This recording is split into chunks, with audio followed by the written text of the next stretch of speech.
We sometimes spend a good deal of time with someone. And then one day we finally come to realize that we do not even know the person we've been spending so much time with. If you would like to receive more stories, please click on the bell icon and subscribe to our channel. The name of my ex-wife was Stella and she was 32 years old, and my name was Rod and I was 34 years old. There have been 6 years of marriage between us. It was on a beach that we met. I went along with my friends to enjoy the holiday with them. And I also saw her with a kid who was playing here with her. I have to be honest and say that she looked very gorgeous in the black bikini on that particular day. It was impossible for me to resist the urge to reach out to her and talk to her. As soon as I saw her, as soon as I got there, I started talking to her. It was a pleasure to meet her and I had a short conversation with her. Initially, I thought that kid was her brother. Or something like that. However, when I found out that it was her son from her previous relationship, I was horrified. Not that her marriage to him had ended, she was divorced from him. When I asked her if she liked scuba diving, she replied that she did. As she said, she liked a lot about it. She got a little frightened of it over time. My encouragement for her was to tell her that I was going to teach her scuba diving. If it was okay with her, that's absolutely fine with her. She said her first step is to get in water for the activity. After she practiced for half an hour, she became a bit better as it is. The half hour went on. Actually, she was just afraid of water. And as soon as she saw me alone with her, she was relaxed. I simply told her that she should concentrate on what I told her anyhow.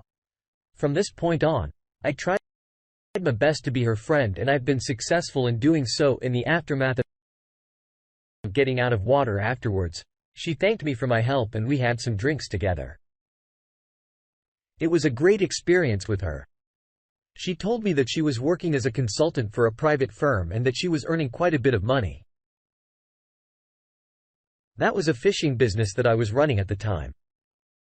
My attachment to her child also grew over time at the time. He was just 6 years old. Occasionally I would go to her house and we would have a lot of fun together, playing games, watching movies and doing everything else that is entertaining is something we enjoy. Every weekend, I always visited their house to spend time with them due to the fact that I had to bring the kid with me to the park or anywhere he liked to play or spend time. All of this was greatly appreciated by Stella. On one occasion, I was sitting on the couch and she came to me. Kevin was playing in front of us as she sat there holding my hand. She told me that everything in her life had changed as soon as I appeared in her life. She said it was all due to you that Kevin also started staying happy, and he was able to do this because of me taking my hand. She said that she believed that I would make a good father of Kevin. In that moment, I felt as if she was indirectly targeting me. There is no doubt about the fact that we are in love with each other, but we have not expressed it until now. We have now had a clear understanding of what was happening after a long discussion about it. We were finally able to make a decision and get married in order to meet my parents with Stella and Kevin. I arranged a meeting between them. Additionally, my parents were very comfortable with her as well. There was no problem with the son, and they were much open-minded than people who made problems with the son. Therefore, there was no problem with that. In short, we got married and started a whole new chapter in our lives together. There was a lot of hope in us that thing would be more exciting for us after marriage. And it was true. In the end, there was a great deal of happiness among us all. As a father, I had a very strong attachment to Kevin, even though I wasn't his biological father. I always loved him like a son that I had raised myself. There was nothing better than our sex life together. Each and every night. She makes me crazy with her hotness. As a couple, we were fully satisfied with each other. There was no complaints from our side. In the blink of an eye, time passed by, and after 2 years, she became pregnant with our first child.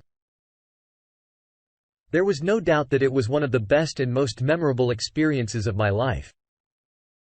It was now time for me to have my own son. I felt like our family was now much more comfortable than it had been over before. A further 2 years had passed. Stella was the one who started the problem in order to keep up with her friends. She started going out at night with them. It happens all the time. As her job was quite challenging, she always got caught up in her work. So I did not ask her about anything and let her hang out with at night. As far as her space was concerned, I gave her my full attention. However, it was getting worse and worse every night. Now, in spite of my best efforts, I was not able to spend time with her. I asked her one day why she always hung out with her friends and doesn't give me any time during the night to be with me. The answer I've received from her was very strange. She stated that she enjoyed the company of her friends more and that she found me a bit boring. Now, in response, I asked, what should I do next? As she awkwardly stood there, she said nothing at all. My next question was to ask her about her friends, and she told me these are 3 girls who are all single and they all live in the same house. I asked her, "You're the only woman in the group who is married. Is it wrong?" If she said to me. I said no, it is not wrong. But I found it a little strange that you are only married, 1 out of the 4 of you, while the other 3 are single individuals. Please keep in mind that your status is not single at the moment. Obviously, I know I'm married. She said at the moment, I was just thinking and I was aware of the way in which single girls spend their nights in general. It was not their responsibility to take care of anything else. And they were able to enjoy their lives in a versatile manner. There was simply a fear that I was going to lose her. However, the next day I passed my parents' house on the way back home. It was therefore necessary for me to go see them. I then discussed all of this with my mother about all of this. It's okay. She said it's not a big deal to hang out with me. Then I told her that the rest of her girls are not married later on. She told me that it was strange and that I should keep an eye on her even if she was acting strangely in the same way I did the same thing. In addition to that, I had the access of her mobile computers and everything else that she used with. The passive time. She always spends time with her girlfriends and the number of hangouts increased with each passing day. Even she does not take care of her children. There were times when I followed her and it turned out that she was really going out with her friends. In spite of this, I still had some doubts in my mind about the whole thing. It was impossible for me to understand what she was doing. As I checked her emails after 1 week, I found that there was a payment confirmation of the debit card details about shopping for lingerie from the Black Friday sales. It is my understanding that the payment was made on 12th August and I was checking it on the 19th of August. As a matter of fact, I thought it was extremely strange since she had all those dresses and I did not see her wearing them. There were a lot of questions that arose in my mind. At the time in the beginning, I had doubts about her, and now that it was clear that she was doing something very bad. As soon as I woke up in the morning, I called one of my friends and asked him for a contact number of a private investigator as he had some connections to them for his personal work. His background is that he was a bit hesitant to trust one of his employees for doing fraud in his company, which led him to hire a private investigator, brought some evidence that showed that it was he who was responsible for the fraud. In any case, he gave me the number of a private investigator. My first step was to contact him and set up a meeting in my office. He came and I showed him a picture of Stella and all the details about her work as well as the other important information in reaction to my concerns. He started investigation. And after a few days he called me and told me that my doubts were true. And he was currently investigating. During the course of his investigation, he saw her extraordinary activities and he had gathered all the evidence to show me. He came over to me and handed me a flash drive. When I checked the drive, I found that girls were dancing on the floor while she was kissing the man in the corner. My world was turned upside down. When I heard the news, there was no way I could even think of it. There was a lot of crying that I did when I got home. It was then when I went to my parents' house and my mother asked me what had happened to me. In order to show them the video, I pull out my cell phone and show it to them. My parents advised me to do what is best for her. So I divorced her. The first thing I told them was that they should not speak to her until I had divorced her. There is no doubt in my mind that I was going to do. As soon as I got into my car, I called the investigator and instructed him to find out the address of the asshole with whom Stella was sleeping. As far as my house was concerned, everything was fine and I wasn't letting her know what I was thinking. I didn't want to let her know what I was going to do with her. After a while, investigator informed me that he had found the address of the man. He texted me the address of that, and the only thing that remained was for me to catch them red-handed. It was confirmed by the private investigator that they used to meet almost every day.